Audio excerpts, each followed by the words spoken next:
It's been nearly 2.5 years since we spoke. Casey Johns, all the way over in Nashville. How are you? I'm amazing. It's so nice to be here and finally catch up with you. I've been watching what you've been doing the last few years, and I know we had the ugly blip where the whole world decided to stop for a while, but you seem to just use it to carry on producing more and more music to release the album. Definitely. And it also gave me the opportunity to meet you, which was amazing. So, but yeah, it's been great. We've been able to finally release the Thunder album during all the madness, and it's been fun. Well, when we first spoke, you just released Black Dog. That was the first time we got to speak. You'd been in the studio writing with Billy Smiley. You'd been recording. You weren't sure how many tracks were going to make the album. Was it going to be 11? Was it going to be 12? I checked back on our old interview. It was 11, and there was some fantastic songs that made the cut, including a beautiful version of the Eagles' Desperado, which I love. Yay, I'm so glad you love that because I'm a huge Eagles fan. And when we were choosing songs for the album, I was like, I really want this album to be super inspired by all the artists that I love. It's such as, Pam Taylor's Led Zeppelin, Eagles. And I think we really represented that through the record. Oh, it's wonderful. And of course, the title track has that wonderful country rock element to it, which I love as well, which is what made me sit forward hearing your music the first time we met. Oh, you are awesome. Thank you so much. Anything to try and blag a free bottle of whiskey. Oh, I gotta send you one. Oh, I'll purchase one, but we'll come to the whiskey. That's later on. Um, when you had quite a few songs you'd built in the portfolio, hadn't you? Really, to pick from in the end. Yeah, I think it was really fun getting to kind of spread this record out and like release single to single to single. That way we could just kind of eventually release the record at the very end. And yeah, now we're just working on some new stuff and hopefully get to release a new record with it. We'll probably do the same record the same way we did the first record. It took us about 2 years to get everything out, but I think that's the way people are doing it now. They're releasing single after single, and it kind of gives you time for people to sit on the music, which I think is great. Yeah, definitely. It's definitely that drip feed effect that seems to be working so well for artists. And of course, one of the biggest singles off the album, Confused, which was just a wonderful track. Thank you. I wrote that with my two buddies during COVID. And yeah, that was such a fun song. We were super grateful. It went number like 89 on the Music Row charts here in Nashville, which was huge. And yeah, we got a lot of traction from that video. I'm just super grateful that people liked it. Yeah, no, it's great. And I've been sitting there watching all these things coming out. We touched on those singles, but even since the album, you've been writing and recording more. A lovely version of Meredith Brooks's "Bitch." I absolutely love that track. Excuse me, I love that song. you did an absolute belting version of that. So if anyone wants to check that out on YouTube, we'll put the links at the bottom of the interview. And Famous, of course, was last year as well, but this year you've already released more.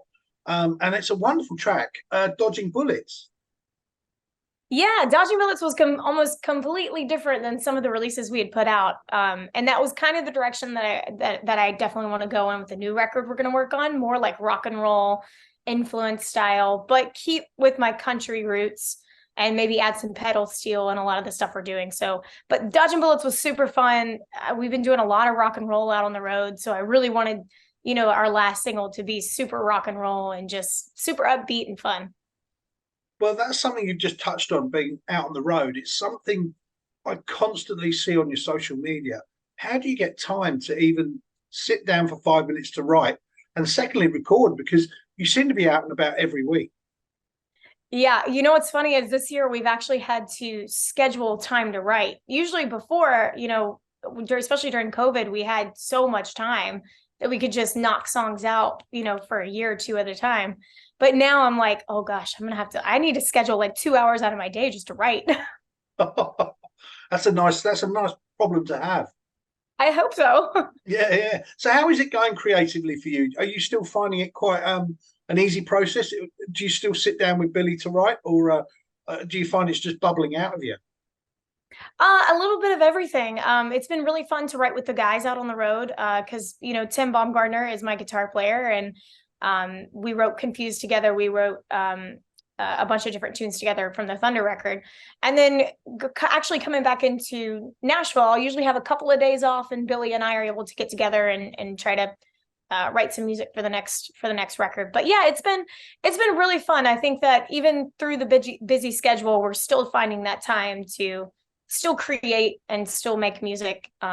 Obviously during the summer, it's been pretty crazy, but I think that's the most important thing, is just trying to find that time to be creative and still write some music.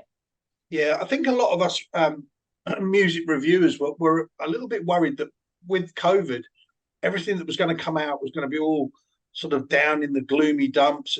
But we're finding artists around the world are pulling out some of their best work, because whether they had time to sit on it and really work hard at it, rather than sit on their hands and mope about and then put those feelings into words and music, it's done the opposite. There's been some incredible albums so far. Yeah, and I think that's why I love doing interviews with people like yourself, because especially through you, I've watched your interviews throughout the last few years, and I've seen all this new music that you've actually inspired me to listen to, and it's just been awesome to see all these artists come out with new music. No, that's very kind of you, and it's, of course, you've got a nod to AC/DC there as well. Thank you very much. Yes. I did notice it. I'm wearing an American band that I'm into at the moment. Yeah, Jane Lee Hooker, who I absolutely love, giving him a bit of a plug there. And again, that's through the connections I get to meet and see to find all this wonderful music. And if it hadn't been that case, we'd have never met either. So it's fantastic. So you're still based in Nashville then? How's Nashville been to you? Nashville's been amazing. It has been so hot here, though. The humidity is terrible. But other than that, I mean, the music scene's been awesome. Broadway, Lower Broadway has just been blowing up. I don't get to spend a whole bunch of time on Lower Broadway as much as I'd like, because we're on the road all the time. But that's been great. And yeah, Nashville's been awesome. I love it here. How's Bluebird Calf? It's amazing. Still just lines out the door all the time. Well, hopefully you know people, so that when I come over, you can get me a table. Of course. Yeah, you. Thank you, because I know you were an extra in the show. Oh yeah, you know what's funny is I actually just started rewatching that show, because I was trying to find what just going all the way back and just trying to see why Nashville has blown up the way it has, and I think that show had a lot to do with it. But so it's been really fun going back and watching like all the episodes of that. Yeah, it's cool. I mean, I've interviewed a couple of blues guys here from Australia that went over to Nashville just to flow some creative juices, and going to some songwriting events and things like that. And they just said the magic of just walking in the town was just ebbs and flows creativity out of that place. It really does. I mean, every corner you turn, there's live music in a bar. So I mean, if you're not having a good time in Nashville, it's probably you, because there's just so much to do here. I need a holiday. I do need a holiday. You need to make your way here. I need to find a time when you're actually there, because you seem to be everywhere else at the moment. Yeah, the winter is usually when it slows down for us. So that's y'all's summer. So you should just come here during that time. And of course, somewhere else you've been visiting, you've been heading to Europe as well, which was a major change from when we first spoke.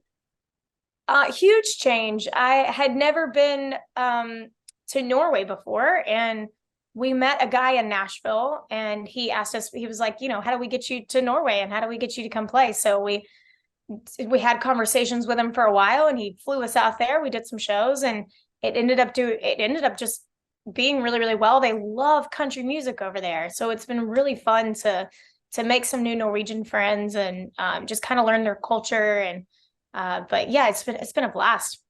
Well, thanks to you, the Rockpit has started covering a bit more country. It was something we never really did as much of, and it was probably that crossover with Black Dog that got us into that. And now we've certainly got a few more reviewers that are coming on board that are very country based, and the scene here is getting enormous, which I know we were messaging the other day, and I was flicking you some hints of shows that we have here, but it's massive here. Really interesting to see it.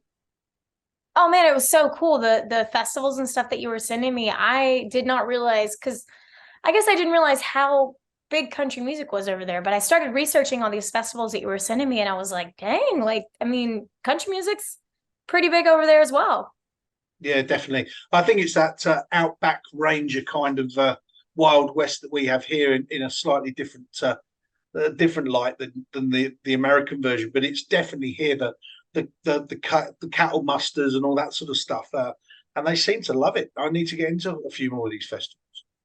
Absolutely, man, I can't wait to come out there. I've never been to Australia, but we're gonna make it happen. We will get look if you can get to Norway, we can get you here. Yeah.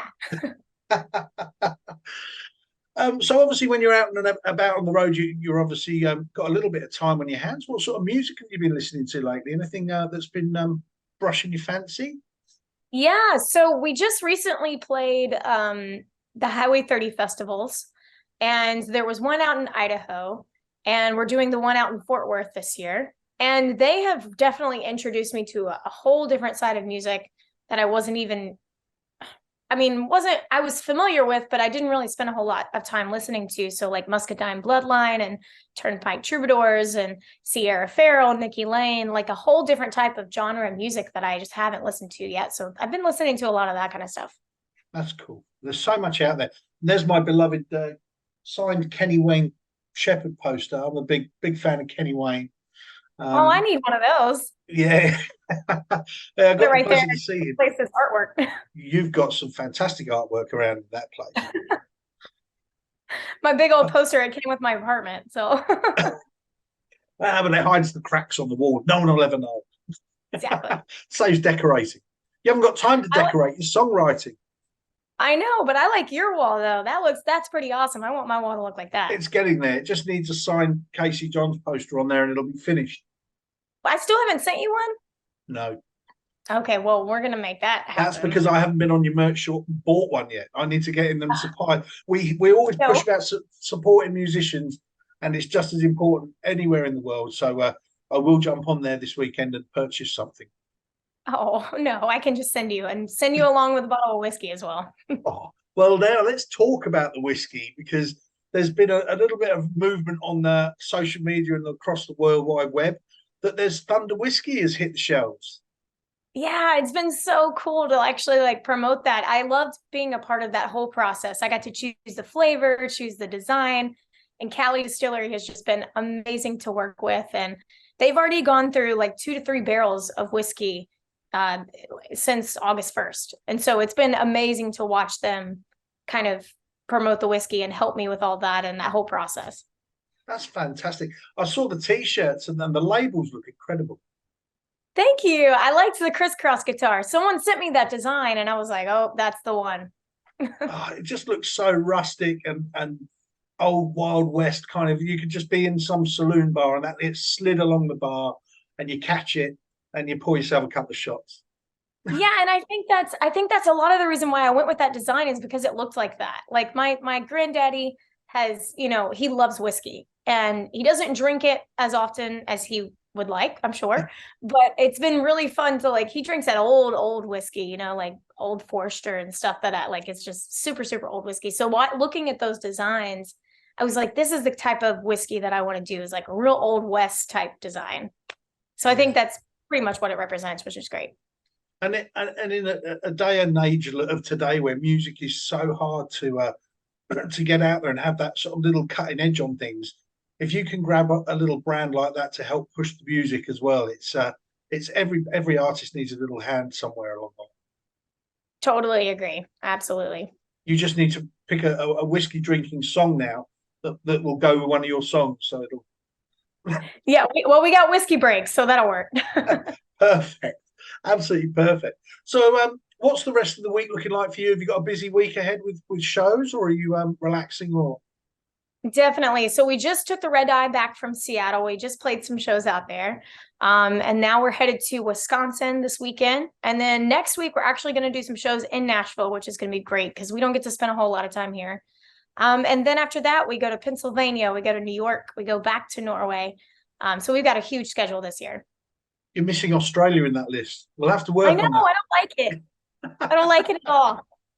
So before I lose you, what's the plan now with the studio and recording? Have you got anything? You said you're now having to really knuckle it down in the calendar now. Absolutely. I wanted to release a song in this fall, but I don't know if I'm going to be able to, because we're in kind of in a transition phase with like the whiskey and then everything else that's going on. So hopefully in November, we're going to take the whole month off to just write, record, get some stuff out there for the next year. And yeah, so I'm excited to release a new record. It's going to be fun. Fantastic. We can't wait to hear it and see what your next alcoholic spirit will be. Exactly. There's going to be a whole range.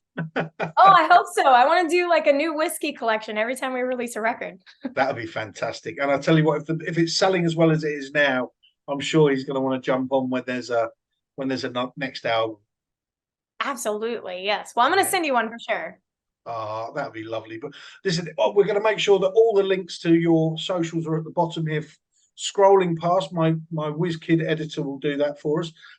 It's always wonderful to speak to you, and I know it's been so long, and we'll make sure it isn't so long next time. I agree. We need to do this like, once a week or something.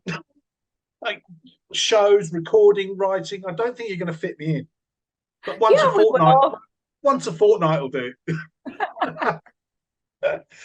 Well, Casey, we wish you all the best for everything you're doing. Safe travels are all around the States and Norway and back.